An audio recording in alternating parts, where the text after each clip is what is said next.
Hello guys, welcome back to my channel. This is learn to grow. और आप लोगों को थंबनेल से पता चल ही गया होगा कि हम आज जो बात करने वाले हैं वो है CWC के इंटरव्यू की डेट्स आउट हो गई है। और आपको पता है, मैंने अपने प्रीवियस वीडियो में भी बताया कि जो पहले जो डेट थी वो मई 13 से मई 22 तक थी, ठीक है। और मैंने आपको ये भी बताया था कि अगर कुछ भी ऐसा होता है जो आपको इन्फॉर्मेशन मुझे मिलती है तो मैं आपको ज़रूर प्रोवाइड कराऊंगी, तो वही मैं आज आपके सामने लेके आई हूँ।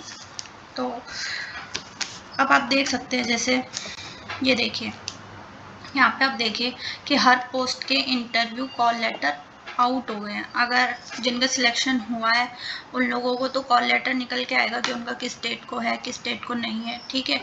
और दूसरी बात ये है कि अगर जिसका सिलेक्शन नहीं हुआ है तो अगर आप जैसे IBPS का पेज खुल के आएगा ना, उसमें आप अपना रजिस्ट्रेशन नंबर या रोल नंबर और पासवर्ड डालेंगे या अपनी डेट ऑफ बर्थ, तो फिर आपको लिखा आएगा नॉट क्वालिफाइड, ठीक है। नॉट क्वालिफाइड लिखा आ रहा है, इसका मतलब ये है कि आपका इंटरव्यू, आपका सिलेक्शन नहीं हुआ है, आपका इंटरव्यू नहीं होगा। और जिन लोगों का हो रहा है, जिनका सिलेक्शन हो गया, उनको पहले से पता होगा, तो उनको उनकी वो जो पर्टिकुलर डेट है वो उनके सामने खुल के आएगी। ये इसमें नई हमको पता चली है कि CWC ने अपना निकाल दिया है।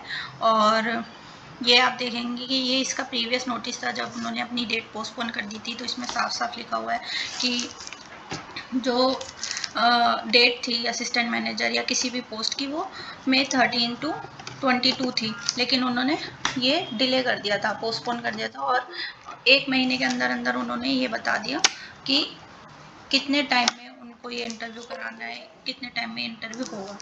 ये सबसे मेन इम्पोर्टेंट बात ये है कि अब डेट आउट हो गई है, तो आप लोगों ने 1 महीना आपको ऑलरेडी एक्स्ट्रा मिल गया है, तो आप लोगों के लिए सबसे सफिशिएंट टाइम था। और आप लोगों को पता चल ही गया होगा कि ये मेल के थ्रू भी पता चल गया होगा, और जिनको नहीं आया तो वो इस वीडियो के ज़रिए आप पता लगा सकते हैं कि मेरा इंटरव्यू कब है, किस डेट पे है।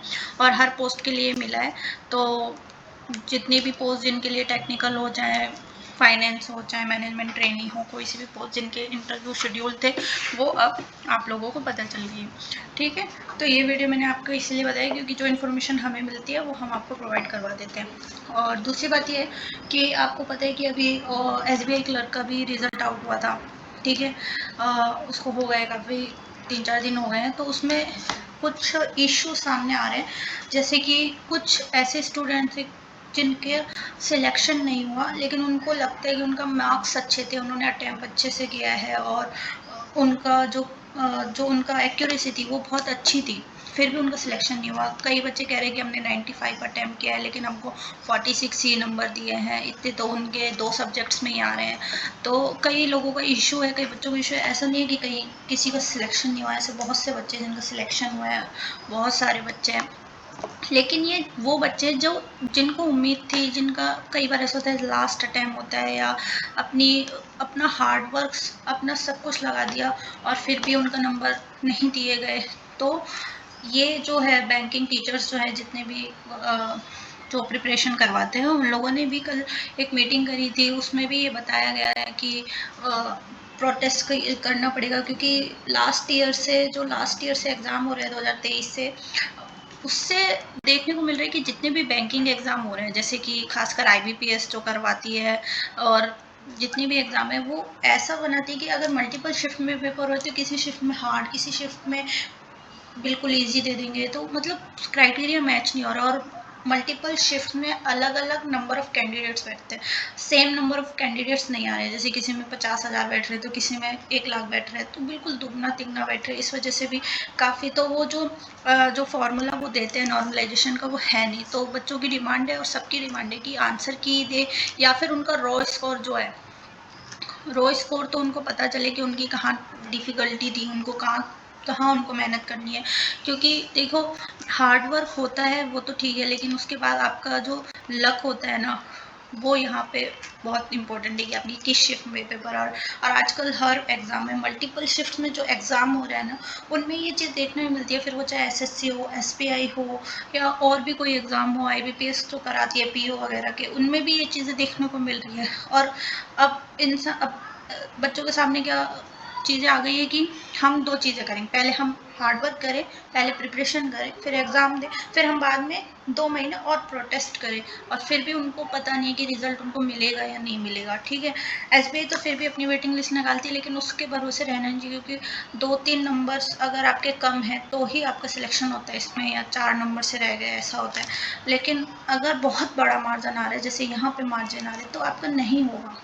और इसीलिए बच्चे डिमांड करें कि हमारी एक्यूरेसी अच्छी है, हमने पेपर अच्छे से किया, तो फिर हमको नहीं दिया। जैसे 10 अप्रैल की जो शिफ्ट सेकंड थी, उसमें काफ़ी टफ पेपर था, फर्स्ट शिफ्ट में काफ़ी टफ पेपर था, और कई ऐसे क्वेश्चंस थे जो इजीली अटैम्प्ट हो गए, और उनको लग रहा है, एस्पिरेंट्स को लग रहा है कि हम भाई चारों सब्जेक्ट्स में, हमारे 3 सब्जेक्ट्स तो ऐसे हैं कि हमने अच्छे से किया, तो हमारी अगर हमने 80 भी अटैम्प्ट करे तो हमारे भाई 75 नंबर तो आएंगे ही आएंगे, क्योंकि उनको पता है हमने एक्यूरेसी से किया।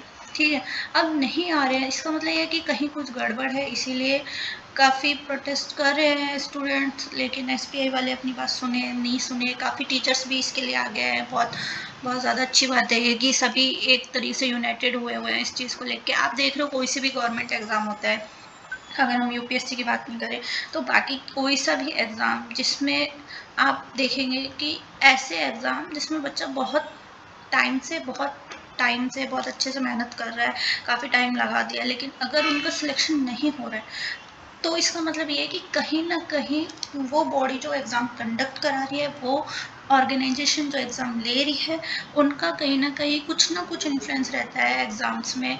क्योंकि ऐसा नहीं होता कि आपको, या तो आप पेपर सेम रखो कि फर्स्ट शिफ्ट में अगर डिफ़िकल्ट हो तो सेकंड में भी डिफ़िकल्ट रखो।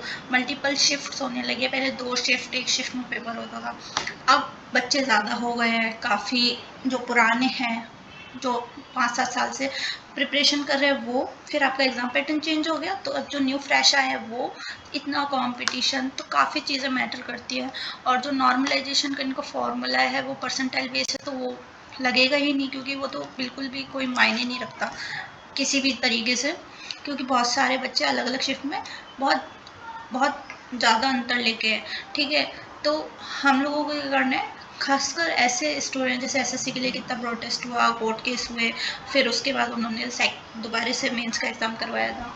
लेकिन यहाँ पे मेन एग्ज़ाम की बात नहीं है, यहाँ पे बात हो रही है कि हम लोग क्या कर सकते हैं। तो हम लोग सिर्फ बात अपनी आगे रख सकते हैं कि वो बॉडी सुने, क्योंकि एसबीआई कभी भी आंसर की रिलीज नहीं करता, वो सिर्फ अपना, आपने जो एग्ज़ाम दिया उसको सिर्फ एक स्कोर कार्ड रिलीज़ करता है। बैंकिंग में कभी कोई आंसर की रिलीज़ नहीं होती।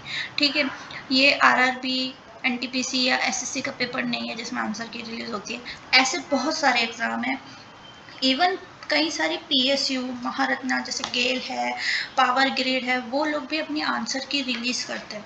उन आंसर की के ज़रिए बच्चे को पता होता है कि हम ये पेपर करके हैं, मैंने ये आंसर लगाया था और ये आंसर है। ठीक है, फिर नॉर्मलाइजेशन उसको सही लगता है कि ये तरीके का नॉर्मलाइजेशन हुआ है, मेरे गलत हुए हैं। ठीक है, नेगेटिव मार्किंग हुई है। मतलब आप देख रहे हो कि पीएसयूज भी अपना एग्ज़ाम कंडक्ट करा रही हैं, तो वो लोग भी इस चीज़ को मैटर करती है कि कोई भी ग्लिच नहीं आना चाहिए, कोई भी ऐसी चीज़ जो उनके ऊपर सवाल खड़ा करे।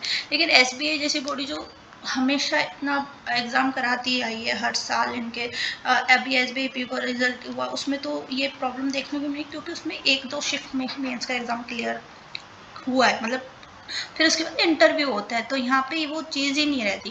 क्योंकि इंटरव्यू वाले एग्जाम्स में क्या होता है, आपको पता होता है कि अगर आपका वहाँ सिलेक्शन है तो इंटरव्यू में भी आपको कुछ ना कुछ करना पड़ेगा।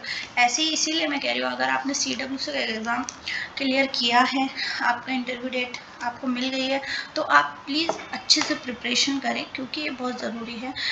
सिर्फ एग्ज़ाम क्लियर करना इंपॉर्टेंट नहीं है, इंटरव्यू में भी आपको उतना ही मेन फोकस रखना पड़ेगा, क्योंकि CWC में जो भी बैठते हैं वो काफ़ी अच्छे एक्सपीरियंस लोग बैठते हैं। तो अपनी प्रिपरेशन अच्छे से करके जाना, और बाकी ये है कि आप लोग अपडेटेड रहा कीजिए। ये जो इश्यूज चलते रहते हैं काफ़ी, अब तो ज़्यादा ही होने लगे हैं हर तरीके के एग्ज़ाम में, तो ये बिल्कुल भी एक्सेप्टेबल नहीं होता। क्योंकि कोई इंसान अगर प्रिपरेशन कर रहा है और फिर भी उसका सिलेक्शन नहीं हो रहा, तो वो अपनी ज़िंदगी के 9-10 8-7 साल ऐसे ही ख़राब कर रहे हैं। ठीक है, तो CWC वालों के लिए ये है कि PSU एग्ज़ाम है, आपने क्लियर किया है, आपको कंग्रेचुलेशंस, और आपको all the best for your interview.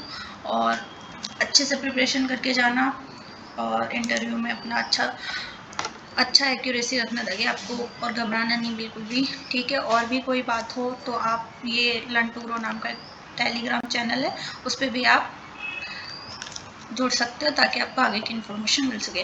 Please like share and subscribe the YouTube channel which is learn to grow. Thank you.